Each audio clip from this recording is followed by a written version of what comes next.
লাইফত কোনো দিন কামত নহা আজি অংক এটা শিকিম, সেইটো হ'ল ভগ্নাংশৰ লসাগু আৰু গসাগু নিৰ্ণয় কৰিব লাগে।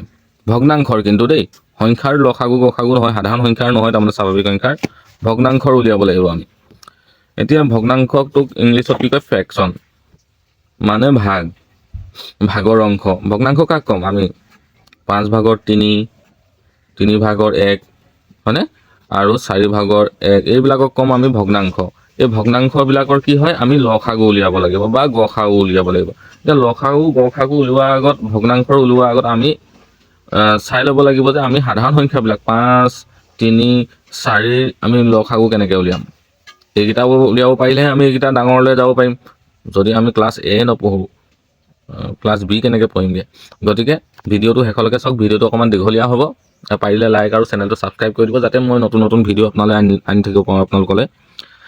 এতিয়া আহিলে আমি যদি 5, 3, 4 যদি লসাগু উলিয়াব লাগে। লসাগু মানে কি? লঘিষ্ঠ সাধাৰণ গুণিতক, মানে তিনিটাই পূৰণ যোৱা আটাইতকৈ সৰু সংখ্যাটো উলিয়াব লাগে। তিনিটাই হৰণ যোৱা, ভুল কৈছোঁ মই, তিনিটাই হৰণ যোৱা আটাইতকৈ সৰু সংখ্যাটো উলিয়াব লাগে।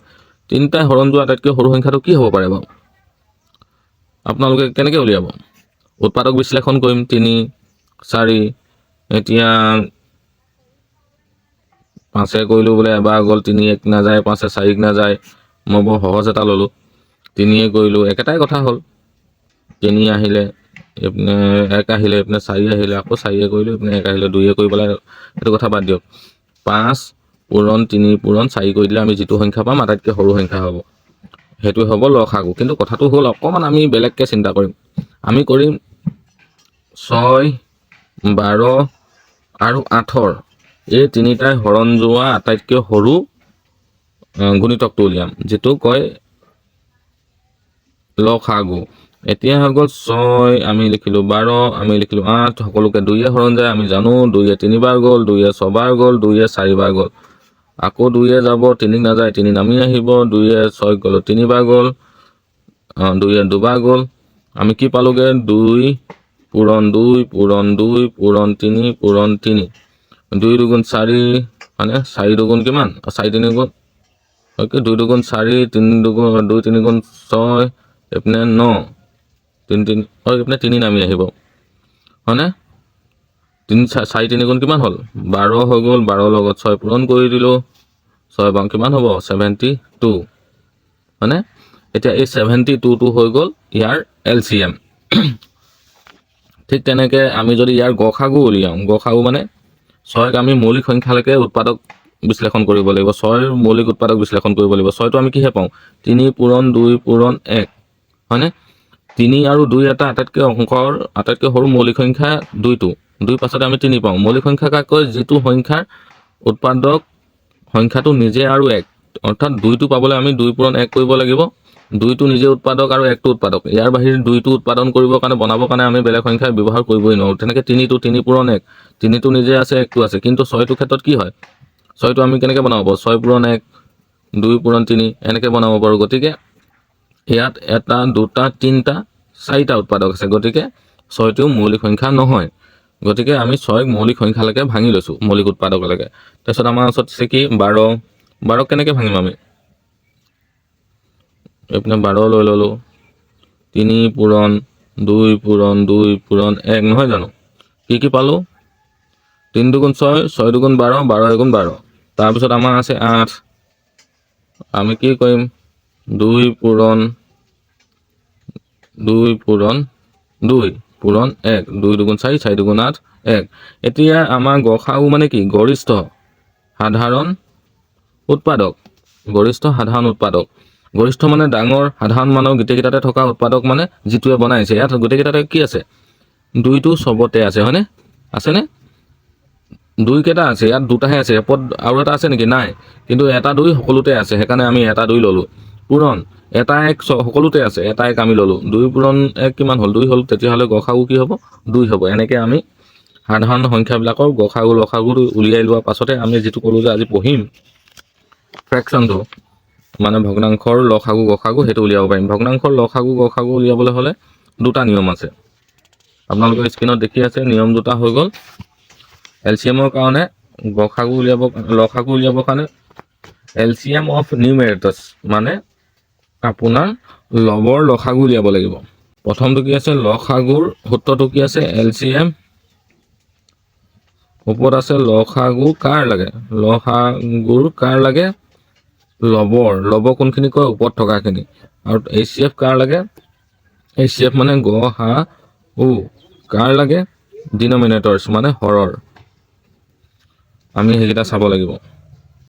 আমাৰ প্ৰথমটো কুৱেশ্যন আছে find the LCM HCF of 3/8 and 5/12, অৰ্থাৎ আমি 8 ভাগৰ 3 আৰু 5 ভাগৰ 12 ভাগৰ 5ৰ লসাগু উলিয়াব লাগে। গতিকে আমাৰ সূত্ৰটো কি আছিলে, ওপৰত লববিলাকৰ কি উলিয়াব লাগিব আমি লসাগু, আৰু গসাগু কাৰ উলিয়াব লাগিব হৰবিলাকৰ, যোনটো আমাৰ প্ৰথম ফৰ্মুলা আছিলে। আপোনালোকে ফৰ্মুলা দেখিছে ওপৰত। এতিয়া আমাক কি দিছে 3/8 আৰু 5/12। এতিয়া 3/8 আৰু 5/12ক লৈ পিনে 3/8 5/12 ইয়াৰ আমি উলিয়াব লাগিব। এতিয়া কি কৈছে প্ৰথমতে আমাক কি লাগিব লসাগু লাগিব লবৰ, লব কোনটো কিটা কয় ওপৰকেইটা কি আছে 3 আৰু 5 আছে। 3 আৰু 5ৰ লসাগু আপোনালোকে জানে 3ও এটা মৌলিক সংখ্যা 5ও এটা মৌলিক সংখ্যা, আমি দুইটাকে যদি ইনটু কৰি দিওঁ কিমান হ'ব 15 আহিলে। এতিয়া গসাগু উলিয়াব লাগে, কাৰ উলিয়াব লাগে হৰকেইটাৰ, তলত কি কি আছে 8 আছে আৰু 12 আছে, 12ৰ আমি কি উলিয়াব লাগিব গসাগু। কেনেকৈ উলিয়াম 8ক ভাগ কৰি পেলাম, উৎপাদক বিশ্লেষণ কৰি পেলাম 2 পূৰণ 2 পূৰণ 2 পূৰণ 1, আৰু এটা আছে 12 2 পূৰণ কি কৰিম আমি 2 পূৰণ 3 কৰিলে আহিবনে 2 2 গুণ 4 4 3 গুণ 12 পূৰণ 1 হৈ গ'ল। আমি মৌলিক উৎপাদক বিশ্লেষণ কৰিলোঁ, ইয়াতকৈ আৰু সৰুকৈ ভাঙিব পাৰিম নেকি নোৱাৰোঁ। এতিয়া দুইটাতে কমন কি আছে 2 এটা ইয়াতো আছে ইয়াতো আছে, আমি এটা 2 ল'ব পাৰোঁনে পাৰোঁ, এটা 2 ল'লোঁ। ইয়াতো 2 এটা আছে ইয়াতো 2 এটা আছে, আৰু এটা 2 ল'ব পাৰিম আমি। ইয়াত 2 আছে ইয়াত 3 আছে, আমি পাৰিম নে ল'ব নোৱাৰোঁ। ইয়াত 3 আছে ওপৰত 3 আছে নেকি নাই নোৱাৰোঁ ল'ব, কিন্তু 1 2টাতে আছে, 1 এটা ল'লোঁ কিমান হ'ল 4 হ'ল। গসাগু তেতিয়াহ'লে কি হ'ব গৰিষ্ঠ সাধাৰণ উৎপাদক কি হ'ব 4, মানে অৰ্থাৎ 4টোৱে ইহঁতক দুইটাকে কি কয় বনায়, সেইকাৰণে কৈছে উৎপাদক, মানে ই উৎপাদন কৰে 8কো উৎপাদন কৰে 12কো উৎপাদন কৰে, আৰু উৎপাদন কৰা আটাইতকৈ ডাঙৰ গৰিষ্ঠ সংখ্যাটোৱে হৈ গ'ল 4। গতিকে উত্তৰটো হ'ব কি 4 ভাগৰ 15, ইয়াকতো আৰু সৰু কৰিব নোৱাৰোঁ, আনচাৰ হ'ব 4 ভাগৰ 15, এইটোৱে আনচাৰ। ঠিক তেনেকৈ যদি আমি আৰু এটা চাওঁ কুৱেশ্যন, ভিডিঅ'টো বহুত দীঘল হৈ গৈছে সেইকাৰণে গোটেইখিনি নকৰোঁ, লাগিলে মই পাছত নেক্সট ভিডিঅ'ত আৰু কিছুমান লৈ আনিম ফৰ্মুলা নহয় মানে এক্সাৰচাইজ যিখিনি আপোনালোকে কৰিব। আমি LCM উলিয়াব লাগে, এইবাৰ HCF উলিয়াই চাম। কাৰ HCF উলিয়াই চাম ইয়াৰে, HCFৰ কি আছিলে গ হা উ, ইয়াৰ সূত্ৰটো কি আছিলে ওপৰত আহিব গসাগু গ হা উ, কাৰ আহিব লববিলাকৰ, ওপৰত ল'বই থাকিব আৰু তলত থাকিব LCM ল হা গু কাৰ হৰৰ। আপোনালোকে ফৰ্মুলাকেইটা মনত ৰাখোঁতে সদায় মনত ৰাখিব যে গসাগু যদি উলিয়াবলৈ দিয়ে গসাগুটো ইয়ালৈ ওপৰত থাকিবই, আৰু কাৰ গসাগু থাকিব ল'ব আৰু হৰ, ওপৰটোক ল'ব বুলি কয় তলটোক হৰ বুলি কয় জানিবই। ওপৰত গসাগু উলিয়াবলৈ দিলে ওপৰত গসাগুটো আহিব, আৰু ওপৰত যদি গসাগু হয় তলত লসাগু হ'ব। ফৰ্মুলাটো মই আকৌ এবাৰ দেখুৱাই দিম বাৰু। এতিয়া গসাগু কাৰ উলিয়াবলৈ কৈছে লবৰকেইটা, লব আমাৰ কি কি আছিলে আগৰ কুৱেশ্যনটোত ওপৰত আছে, আমাৰ কুৱেশ্যনটো আছিলে 3/8 আৰু 5/12। এতিয়া গসাগু কাৰ উলিয়াবলৈ কৈছে লবকেইটাৰ 3 আৰু 5ৰ, 3 আৰু 5ৰ কি 3 পূৰণ 1 5 পূৰণ 1, ইয়াৰ ভিতৰত কমন কি 1টোহে, তেতিয়াহ'লে ওপৰত কি আহিব 1 আহিব। আৰু লসাগু উলিয়াবলৈ কৈছে কাৰ আমাৰ হৰকেইটা, তলত কি আছিলে 8 আৰু 12, 8 আৰু 12ৰ লসাগু উলিয়াব লাগিব, 12 8 2 কৰিলোঁ দুইটাকে 6 গ'ল 4 গ'ল, আকৌ 2 কৰি দিলোঁ কিমান হ'ল 3 গ'ল 2 গ'ল। অৰ্থাৎ লসাগু মানে কি আছিলে লঘিষ্ঠ সাধাৰণ গুণিতক, অৰ্থাৎ দুইটাই হৰণ যোৱা আটাইতকৈ সৰু সংখ্যাটো।